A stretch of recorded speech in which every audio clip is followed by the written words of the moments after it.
안녕하십니까, 알림이 황희두입니다. 국민들이 아무리 비판해도 윤석열 대통령은 눈 하나 깜짝 안 하는 것 같습니다. 닷새 연속 조문하고 있다고 하는데 다시 말씀드리지만 지금 국민들이 요구하는 게 조문입니까? 이러니 최악의 정치적 위기라는 보도까지 나올 정도고요. 취임 반년도 안 된 상황에서 이런 심각한 위기 상황에 직면한 건 타 윤석열 대통령의 무능, 무책임, 무개념 이런 문제들 때문입니다. 처음엔 천재지변 타령하다, 나중엔 경찰 책임론으로 선회한 건 수습 참사라는 지적이 나오는 거고요. 대통령실뿐만 아니라 한동훈 장관도 오히려 논란을 키워서 불난데 기름을 끼얹은 상황이죠. 저렇게 무책임한 모습을 보이고 오히려 일선 공무원들에게 책임을 돌리니 그들도 당연히 부글부글 끓고 있다는 얘기가 나오고 있고요. 정치권에서도 윤석열 정부가 내부 통제력을 잃었다, 일선 공무원들의 불만이 끓고 있다, 이런 반응들이 나오는 겁니다. 최근 SBS에서 단독 보도로 나온 것도 다 그런 맥락이란 거고요. 이에 많은 시민들은 한반도에서 가장 위험한 사람이 윤석열 대통령이다,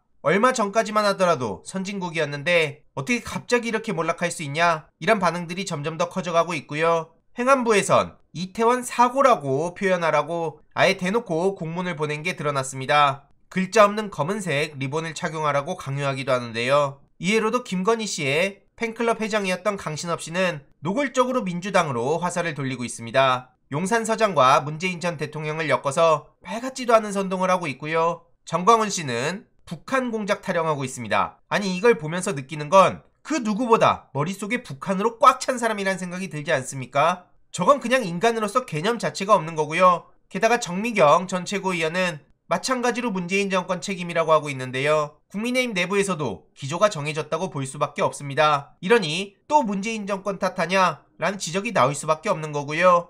해당 소식을 접한 시민들도 아무 말이나 저렇게 짓거린다고 말이 되는 게 아니다, 오죽 사람이 없으면 저런 인간을 불러서 토론시키냐, 이번 참사는 책임 소재가 명확하다 라는 비판의 목소리가 나오고 있고요. 1시간 전에 올라온 기사임에도 벌써 수천 개의 댓글이 달릴 만큼 시민들의 분노가 터져 나온 상황입니다. 게다가 김성애 전 비서관은 자식이 이태원 가는 걸 못 막아놓고 따위의 발언을 해서 논란을 키우기도 했는데요. 지난 5월 대통령실에서 나온 김성애 전 비서관 그 사람입니다. 한마디로 개인도 무한 책임이란 얘기를 한 거고요. 희생자 가족들을 저렇게 겨냥한 건 평소 저런 인간들이 어떤 생각을 갖고 살아가는지 그대로 보여준 모습이라 볼 수 있습니다. 참고로 저 인간은 과거에 문재인 전 대통령과 이재명 대표를 향해 대놓고 색깔론을 들먹인 인간이고요. 정광훈이 창간한 매체에서 김건희 찬양을 쓰고 비서관에 내정됐다는 단독 보도도 나온 바 있습니다. 참 끼리끼리 똑같다는 생각이 들지 않습니까? 그냥 뉴라이트 그 자체를 빼다 박은 거고요.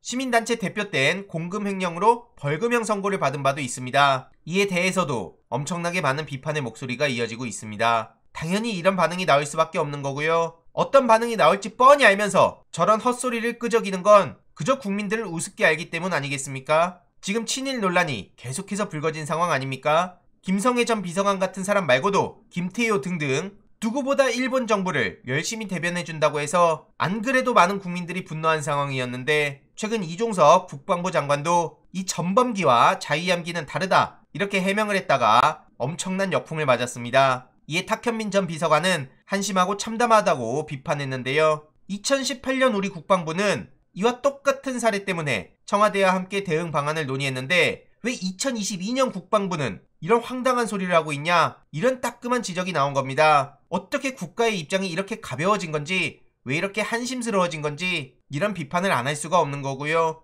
참고로 민주당 양이원영 의원은 우길기, 즉 전범기에 격리시키는 윤석열 정부 제정신이냐고 일침을 가하기도 했죠. 어느 나라 대통령이냐, 이 얘기가 나올 수밖에 없는 겁니다. 그리고 다시 돌아와서 용산구청장 논란도 계속해서 터지고 있는데요. 저녁 점검차 이태원 퀴논길을 2차례 들렸다고 밝혔지만 알고 보니 그곳은 집 근처였다 이겁니다. 이렇게 증거 사진까지 공개가 됐는데요. 그냥 자기 집 가다가 한번 쓱 본 걸 가지고 현장을 들렀다고요? 뭐 이런 인간이 다 있습니까? 이러니 당연히 논란이 더욱 커질 수밖에 없는 거고요. 구청 관계자는 애도 기간 이후에 입장을 밝힐 기회가 있을 거라고 하는데 도대체 무슨 입장을 밝힌다는 겁니까? 저런 심각한 상황인 걸 봐놓고도 평상시 수준 조치도 안 했다는 지적이 나오고 있고요. 그래놓고 권영세 통일부 장관한테 가서 먼저 알렸다고 합니다. 그 단톡방의 상황을 먼저 알려놓고 경찰이나 소방 등 사고재난 관련 기관엔 연락도 안 했다 하고요. 참고로 박희영 구청장은 권영세 정책특보 출신이죠. 제가 사는 지역구의 국회의원이 권영세고 구청장이 박희영인데 용산 구민으로서 정말 숨이 턱 막힐 지경이고요. 축제가 아니라 현상 따위에 말장난이나 하는 인간. 헬로윈 회의 대신엔 야유회, 바자회를 가놓고 SNS 죄다 닫고 잠수 탄 인간. 이러니 안기령 상금 부대변인은 귀갓길을 현장 점검이라고 거짓말한 거냐? 라고 강하게 비판했습니다. 애초에 집에 가기 위해서 거칠 수밖에 없었던 길을 가놓고 어쩜 이렇게 거짓말을 할 수 있냐 이거고요. 하루빨리 책임을 져라. 이런 얘기가 나올 수밖에 없는 겁니다. 거듭 말씀드리지만 무식한 삼류 타령하면서 문재인 정권을 그렇게 비난하던 인간들이 주위에 지금 나오는 소식들 보세요. 윤석열 대통령 본인은 과거로 돌아가서 본인 스스로와 대화를 하길 바라고요. 고위공직자들 싸그리 다 옷 벗고 책임을 져야 되는 상황입니다. 추가적인 소식 계속 전해드리도록 하겠습니다.